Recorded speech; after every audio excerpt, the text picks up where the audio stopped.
Hola, and welcome to the In the Hoop Club World Tour. I'm Sue OVery, your tour guide for this month's project, and we're headed to Spain. We're going to create this super luxurious and romantic fan eyeglass case. We're going to learn several new techniques, such as floating a material under an applique. We're going to attach flat ribbon. We're going to work with some delicate materials, and we're going to attach that eyeglass frame so that we can put our eyeglasses right inside. So pack your bags and let's get stitching.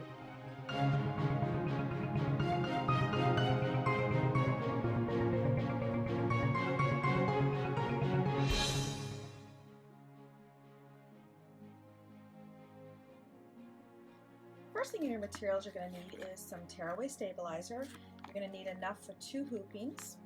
And then the next one will be your front, which will be the front and the back main. We're using a crepe back satin. It's beautiful red satin. And this will be cut into 2 6 wide and 8-inch tall pieces. The same goes for the lining. We're using a golden silk de sheen. And same thing, we're going to cut this into 2 pieces, 6 inches wide by 8 inches tall. The next is your batting. Same thing goes for this. We're going to be folding this in half and cutting it 6 inches wide by 8 inches tall. This is the batting that has a little bit of fusible on one side, really nice and thin and perfect for in the hoop projects. The next is your top band front and the back. This too will be folded in half lengthwise and cut. The next is your fan applique. This is already pre-cut, 6 inches wide by 8 inches tall. It's a really pretty, nice black lace. The next is your ribbon. We've got 3/8 inch wide ribbon, and there's 18 inches of that. Then we've got these really cute little gold fabric petals, and we've got 3 of them. We're going to be chopping these into lots of little bits. Then we've got some woven fusible interfacing. So one side has a scratchy side. 2, we're going to be folding this in half and cutting it. And then the last is going to be the eyeglass frame. This is going to have a frame with a little pin. This is a 4-inch frame. All right, let's get hooping our material.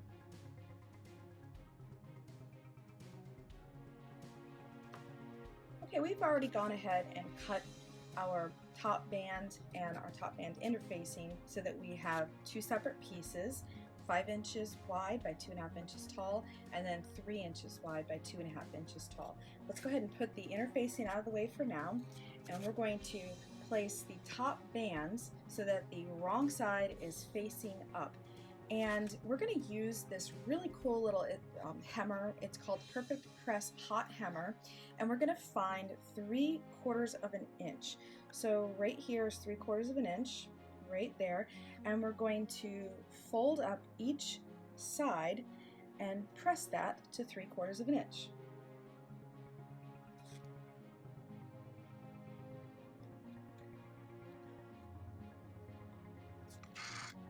This gives it a nice crisp edge. Okay, now each one of these should measure 3.5 inches wide, and then we're going to take the fusible interfacing with the scratchy side facing what would be the wrong side of our top bands, and we're just going to place this in the center. Now this is going to help prevent the top eyeglass frame from catching on the raw edges of the top band. So go ahead and fuse that. Okay, now we're just going to fold these in half height-wise and give them a good press.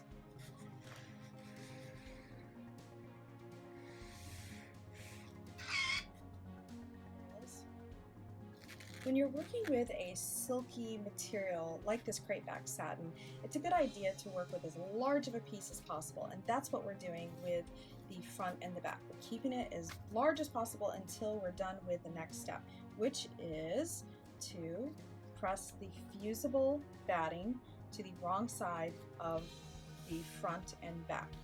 And you're going to do that using your goddess sheet, and we're just going to give this a good press. Now at this point you can fold it in half, measuring 6 inches wide by 8 inches tall, and we're going to use our shears and we're going to cut this in half. And it's much easier to get an accurate cut when you have a thicker material. Now with that silk, we're going to use the best press. Follow the recommended 6 to 8 inches away, but you can soak it. You just want to make sure it's not blotchy, and go ahead and press. The best press is so nice. Okay, same thing goes. Now that we have a little stiffness to this material, we're going to go ahead and fold it in half widthwise, and we're going to cut 6 inches by 8 inches so that we have a total of 2.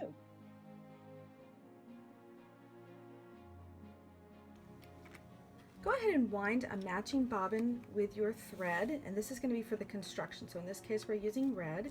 And then insert an embroidery 7511, we're using a Schmetz needle, and then your hoop, you're going to make sure there is tearaway stabilizer all the way inside. Make sure it's definitely inside of the hoop.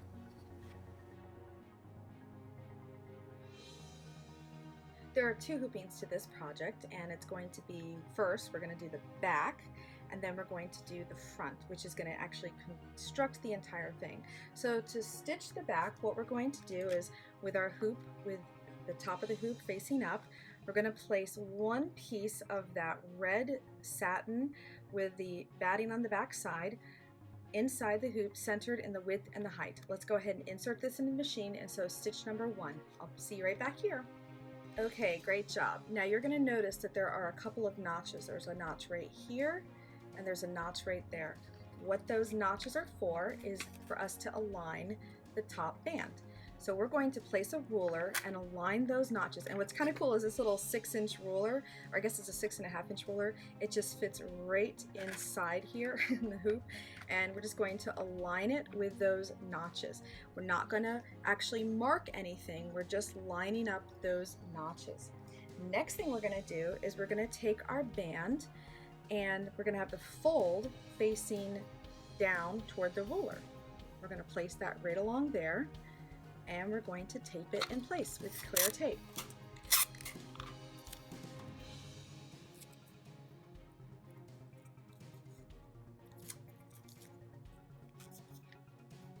The next stitch is going to be a secure stitch for this band, and it's going to go right across here. Once you're done with that, come right back here. I'll see you then. Okay, nice job. Now let's go ahead and remove that tape. The part of tape that's up above that seam is okay. You can leave that if you really want, if it doesn't come off easily, because it's going to get hidden in the seam. So now we're going to take the lining, and we're going to place the right side of the lining to the right side of the back. We're going to lay that on top, and we're going to stitch right along that same seam. And let's go ahead and do that, and I'll see you right back here. Okay, fantastic. Now we're going to remove our materials from our hoop, and we're going to very gently remove the stabilizer.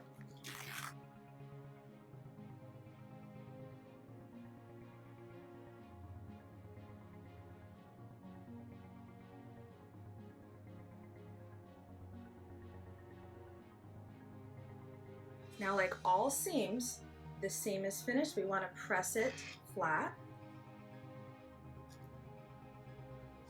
And we want to press it open, and the seam is naturally going to want to go toward the lining. And then we're going to want to press it closed. And now we're going to force that seam allowance backwards toward the lining and give it a good press. Make sure all your raw edges are aligned.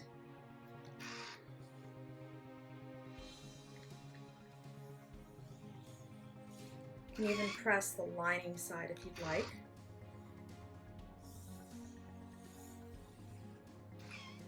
Good job. We've got our back done. Now let's work on our front.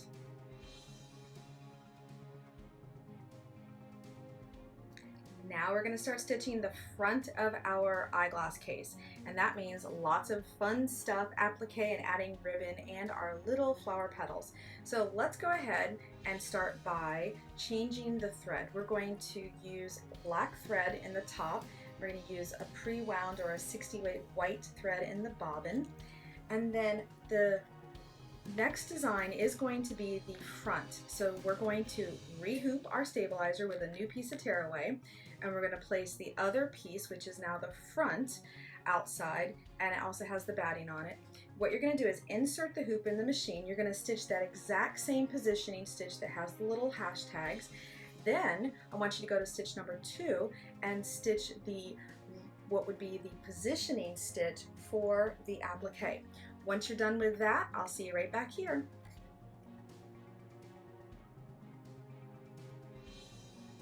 Okay, this is the fun part. We're going to use the Wonder Tape, which is sticky side on one and paper on the other.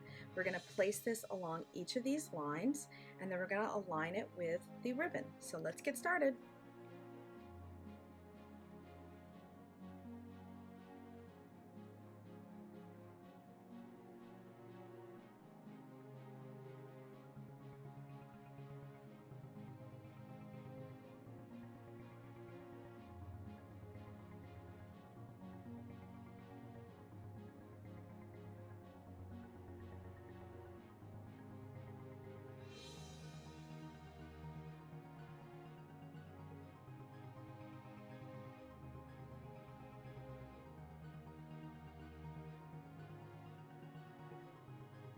All right, now that you're done taping these down, you're going to go ahead and insert the hoop back in the machine and sew stitch number 3, which is the ribbon secure stitch.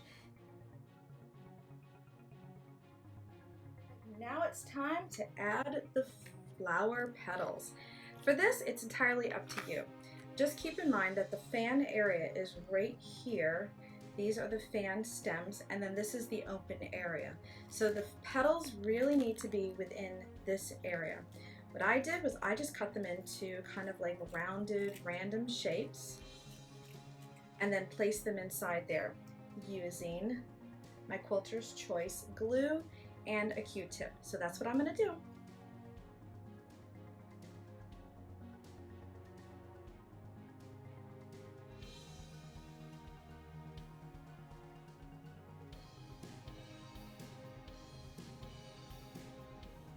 Okay, all your petals are on. You have a few little pieces left over, and now you're going to take your lace fan applique and lay it directly over that area.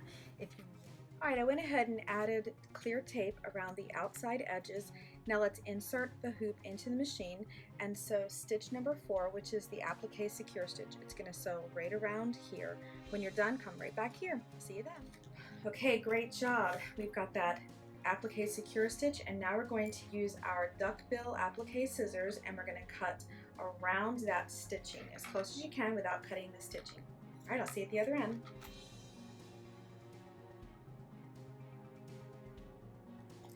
Now be careful not to cut the ribbon.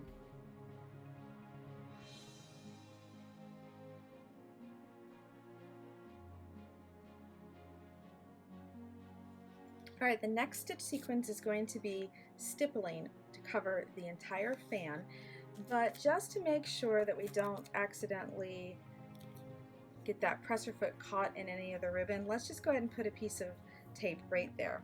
Okay, let's go ahead and stitch the number 5, which is the stippling stitch, and then number 6, you can go right into that, which is the decorative stitches. It'll be here and here. I'll see you when you're done. Okay, isn't that lovely? That beautiful stitch all the way around, and now we've gone ahead and removed the tape. We're going to make sure that you insert that red bobbin and that red thread back on top, because from here on out we're doing construction. Same as the back of the eyeglass case where we have those little notches, we're going to do the same thing. We're going to get our little ruler, line it up with those notches. Take the fold side facing the ruler, and that perfectly aligns the way that I've digitized this to line right up for your construction stitch. And we're going to go ahead and place a piece of tape right over where that stitch is going to land, which is right about in the middle. You're going to go ahead and insert the hoop in the machine, sew that stitch.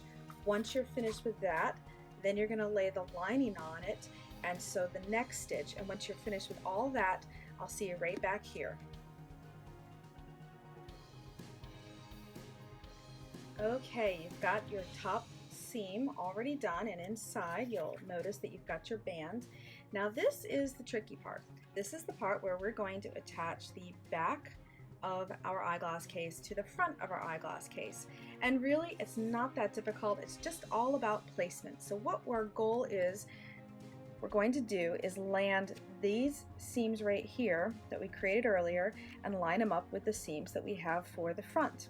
And let's just go ahead, and then the other is we're going to just get the top band seam lined up with the top band seam of the front. So let's go ahead and get those lined up. So we're lining this up here with that seam, and let's do the same over here, and that's it. That's step one for this portion. And we are going to put some tape on these areas right here for right now. What we're going to be stitching though is the bottom portion right along here. This is going to be the construction stitch that helps hold all this together. So let's go ahead and insert the machine and sew right there. I'll see you back here. Okay, nice job. Now what you're going to do is we're going to remove the tape temporarily, just for a moment, and we're going to tuck in the top band of the back. We want to make sure everything's still aligned. We want to get the back up as high as we can, and now we're going to close what would be the front lining.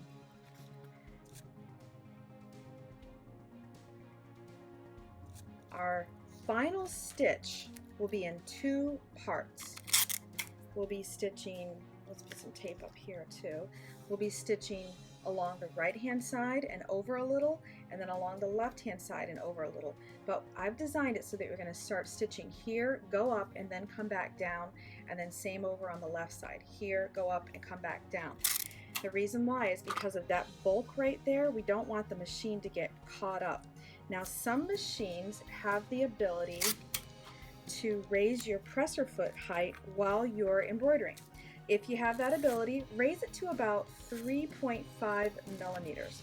If you don't, just keep an eye on it. We'll do the best we can. It will work though. All right, so once you're done with stitching here and down and over and there and down and over, I'll see you right back. All right, you're all done. We did great. We even got over those clunkety bumps. The next thing we do is tear the stabilizer away.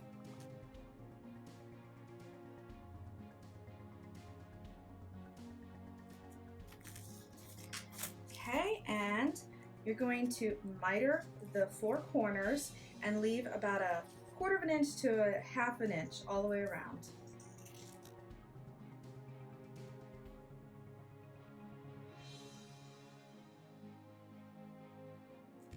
Okay, there we go. Now let's go ahead and turn this guy right side out.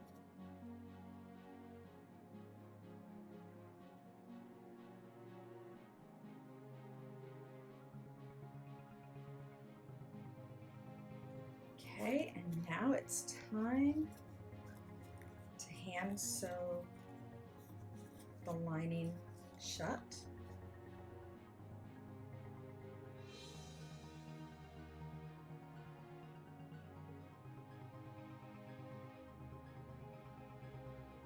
Okay, now use your favorite tools to turn this baby right sides out and then press it.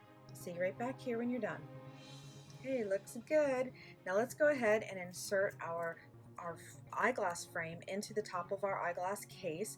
This particular frame has a hinge already on one side, so all we have to do is add the little pin on the other side. So we're going to go ahead and insert both frames at the same time inside the bands, just like that. When you get to the other side, we're going to go ahead and close it, and then choose whichever tool you like best. And I'm going to go ahead and choose the needle nose, and then I'm just going to slip this pin down into the frame. And I actually like the little curved pliers to grab hold of the little top of that frame to close it. then I like the needle nose again to get right a hold of it here at the top. So it really just depends on what you're comfortable with and what you have available. But there you go, we're all set. And I usually get it going the first time, just kind of open it up just to make sure everything's working. It looks good. I'm very happy with it, and I really hope you had a good time. I can't wait to see what else you do with it, and I will see you next time. Bye-bye.